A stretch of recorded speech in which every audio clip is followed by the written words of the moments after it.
syempre, nalaman ko na mula sa kwentuhan namin kanina na galing sa nanay ang yung recipe ng pancit chami. Kwento mo naman sa amin. Actually, yung chami talaga, sikat siya sa Quezon Province. Correct. So, pero may iba't ibang version. Diba? Bawat pamilya rin? Yes, bawat nagluluto, pamilya. Magkakaiba? Yes. Okay. Ano yung mga pagkakaiba? Saan nagkakatalo? Let's say, for example, sa Lukban, Quezon, ang chami nila may ketchup. Wow!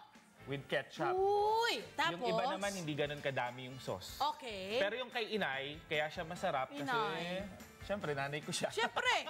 And then, masos yung pansit niya. Iba, And then, tamis iba anghang. yung klase. Yes. Tamis anghang. Yes. Ay, sarap! Sila kayo talaga yung taga Quezon. Yes. Nanay Amalia. Ate Mon and Quezon. Oo, Nanay Amalia, kayo yung taga Quezon. Yung pong mister ko lang. Mister mo, pero doon ka na napatira. Kaya natutunan mo ito. Nung una po ba, nahirapan kayong alamin yan? Or dahil mahilig talaga kayong magluto, kaya nalaman nyo na yung recipe na yan? Nung kung ako'y, nanonood lang ako. Dati kasi akong waitress. Uy! Sa isang kantin. Ngayon, nanonood lang ako sa kanila, yung mga nagluluto. Ay di ngayon, sabi ko sa bossing namin, ibaba na nila ako doon sa kitchen. Gusto mo na magluto sa kitchen? Gusto ko na magluto. Wow! Oh, ang take away natin doon. Kung may gusto kang mangyari sa buhay mo, no, from waitress, inaral mo, ngayon naging cook ka bigla, mas mataas ang bayad ng cook. Di ba, Nay? Tama ba? Malit lang aming sweldo Pero mas mataas kaysa waitress. Di ba? Sa mga panahon na yon. Ayun. So, natutunan mo na. Gaano katagal bago mo nakuha talaga yung gusto mong lasa ng iyong pancit chami, Nay? Yun po, nanonood lang po ako sa nila, pero yung lasa ng chami nila, hindi ko type. Inaano ko lang sarili ko. Wow! Nasabi ko, hindi. Gusto ko yung lasa ko talaga. Oo. May binago ka. Kung May baga, binago ang swerte ako. ng boss mo, ha? May binago ka. Kaya Okay, nga, sa opo. ngayon, nalulungkot yung boss ko na wala ako doon. Nag-resign na po kasi ako eh. Kasi pumunta ka na rito sa Dinala Maynila. na po ako ni Dinala Gold. mo rito. Mautak eh. Ako may kasalanan. Gold. Hindi. Alam ko yung diskarte mo. Ano? Gusto mo magnegosyo eh, no? Siyempre. Yun eh. Yun ang tsaba mo si nanay, no? Wais. Yun ang gusto ko! At ang magandahan nito, buong pamilya ninyo yung nagtatrabaho na sa negosyong ito. Yes. Sa pagkakaalam po, yes, Gold. Paano naging family business na siya? Kasi di ba nung pandemic, nagkasama-sama kami. And then na-realize ko, okay naman pala kaming Magkakasama! And then, nag-ipon ako, and then finally, I decided na magsama-sama na lang kami para we can create more memories together. Since yung nanay ko, cook sa canteen, tapos yung mga kapatid ko, related din yung dati nilang trabaho sa food Pagkain? business. Yeah. Oo. So parang yung mga dati naming trabaho, nagko-complement. Diba? Oo. May rason ang Yes. inyong mga skill. At feeling ko, yung ano nyo sa pagkain ay galing kay nanay. Kasi Yes. mahilig siyang magluto. Okay. Maraming pancit chami na nakakain, no? At bakit nyo dinala rito sa Maynila? Dahil nga dinala mo, no? Pero bakit ka nag-decide na, Nay, pancit chami ang gawin nating business. Yan ang gawin nating business. Ano yung nakita After mo? graduation kasi, kailangan ko magtrabaho sa Maynila. Okay. Lagi ako nagkikrave ng chami pansit. Oy. So every time na magkikrave ako, it's either uuwi ako or magpapadala si Ang layo noon. Yes. Marami ring mga taga Quezon sa Manila. Okay. So sabi ko, why not dali na lang natin yung chami? Kasi usually ang sikat sa Quezon kasi ay habhab. Oo, pancit habhab. So Yes, ngayon, isa pa yung masarap din. gusto ko ring itayo naman yung bandera ng pancit chami. Yan! Okay, eto na nga at yung inyong noodles, sa Quezon nyo rin kinukuha. Yes. Anong kakaiba ba sa noodles na to? Homemade ba to? Kasi yung habhab, nagawa ko, nakakita ko paano ginagawa yung noodles nila. Same din ba? May mga homemade din, Nay Amalia? Kasi po ang Mickey dito, hindi ko type ang lasa. Maalat.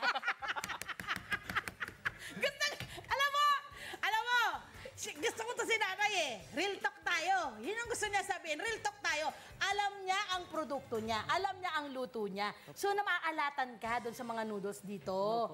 Kaya sabi mo kay Gold, yung yung sa Quezon. Sa Quezon, yun po talaga ang dinala namin Oo. dito. At homemade yung mga yan eh. Yes. Diba? Ginagawa yan sa mga bahay-bahay. Diba? Unique po yung pancit chami. Okay. Siyempre maraming pancit eh. No? Sa iba't ibang pancit. No? Ano yung special sa pancit chami? Sa tingin mo?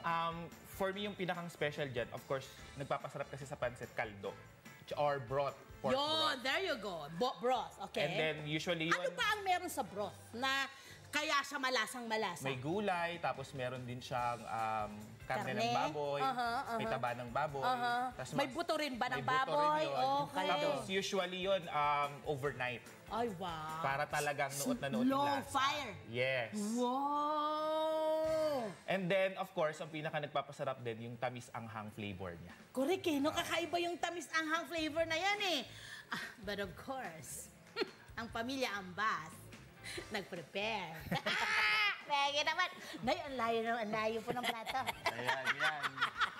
So ito, aba? So, ayan So na po ito yan. pagkwentuhan natin, sino-sino yung mga kasama ninyo dito sa business ninyo? Of course, ang aming head chef ay si You know? Amalia. Actually, yung name ng business namin, Chami din. Chami din. Kaya siya Okay. naging Chami kasi ang nickname ni Nanay Amalia, Ami. So ginawa kong Chef Ami, kaya siya Chami din. Yung name. Ganda! Pati kwento ng ng pangalan ng business. Nay, anong pakiramdam na yung inyong pinaghirapang buing recipe, finally, wow, ang daming, kumbaga viral, maraming gusto, maraming na-appreciate po yung luto ninyo. Masayang-masaya ako. At kaming mag-anak ay magkakasama ngayon dito sa Quezon. Nang dahil dito sa Pansit Chami. Pansit Chami. Ano yung nabago sa buhay nyo, Gold? Pinaka- Mula nang inumpisahan nyo Ang itong pinaka business nabago na to? talaga, pinaka-importante sa akin yung magkakasama kami. Right now, nakatira na kami sa condo, Oh, wow. together. Because of this? Yes. Chami at Chami equals condo. Okay, ano pa? Yes. Ano pa yung mga ka-equals ng Chami? And then, nagsisimula na rin kami mag-ipon para sa dream house namin. Para yung aming kubo. Mapalaki. Sa Quezon. Papalakihin namin yung bahay kubo na. Ano ang balak nyo? Ano yung nakikita nyong magiging future ng inyong Pansit Chami? Ano nakikita mo? Gusto ko sa bawat kanto ng Pilipinas, mayroong food stall ng Chami. Yung ready for take-out talaga. What? Entrepreneur mind! Entrepreneur mind! Okay, ano nyo ako? Dalhin nyo ako dito sa inyong Pansit Chami. Ano yung meron dito? So ito yung galing sa kaldo, yung ating Yes. sauce. Meron yung sauce Aha. na tamis-anghang, and then merong lechon kawali. Ay, yun, lechon kawali. Okay, and And then then meron yung atay. Atay ng baboy. okay, tapos may Then, kalamansi may pa rin. kalamansi. At And then, pampanghang. kung gusto mo pa ng extra spicy, dagdagan mo pa ng sili. Ayun, pero maanghang na to as it is. Yung, Mild yung sauce. spicy. Mild, okay. So tikman na natin. Gusto ko muna, hindi ko muna ilalagay yung inyong namumula kasi may trabaho pa po ako. Tilagay muna natin yung kalamansi. Siyempre, ayan o. Lagay muna natin yung ating kalamansi. Lagyan natin sa gilid. Tapos haluin natin ng konti. Uy, may mga gulay din. Yes, Anong may mga gulay. gulay kadalasan ng Chami? Anong meron sa Chami ng mga gulay? repolyo, sayote, tsaka carrots. Tama Ayun. ba? Yes. Nagtanong tama. siya sa chef. Tama lang po. Tama po ba ako? Kasi hindi po ako yung nagluluto, yung nanay ko po. Very good. Pero inaaral mo na rin ba to, Yes, Gold? inaaral na namin ng kuya ko. Tama, tama. Ayan, tikman natin. Sabi nga kanila ni Kia, kailangan may karne eh. Isa lang naman, Doc. Isa lang. Eto na, tikman natin. Tikman natin. Uy, ang bango! Uy, grabe, amoy. Ang bango, amoy palang masarap na. Naglaway ako. Usually po talaga kasi yung pansit, ginagawa kong ulam. Sa kanin, Pwede rin talaga ikaw. siya. Diba? Ito, tikman na Yan natin. nga po yung ulam ng mga customer namin. Pansit. Gising, gising. Wow! Okay. Wow! Wow! Beautiful combination. Ang sarap! Ulam to ulam! Ulam. Okay. Manamis-namis. Alam niyo yung alat ng adobo, pero mild lang, dahil hindi nilagyan ng laurel leaves. Tanggalin niyo yon. Yun yung lasa niya. May konting anghang, which by the way is good as well. Feeling ko yung anghang na yon ang magpapaubos sa'yo ng 3 plato. Pero, everything in moderation. At yung karne na pinirito ninyo, Yes. dagdag din sa flavor. Ganda! Ganda! At yung alat niya, tama lang! Ang sarap! Masarap! Masarap siya talaga. Hindi ako nagbibiro. Grabe! Kung hindi lang ako pagagalitan ng doktor, ubos na to. Pero yun yun! Yun yun! Kailangan talaga ang bentahe ng pagpagkain ng iyong business, sa tingin mo, Gold, ay ano? Kailangan talagang may pagmamahal. At the same time, talagang dapat authentic tsaka legit. Yes! And nakita niyo si nanay, consistent, no? Yes. Consistent siya sa pagluluto ng kanyang pansit.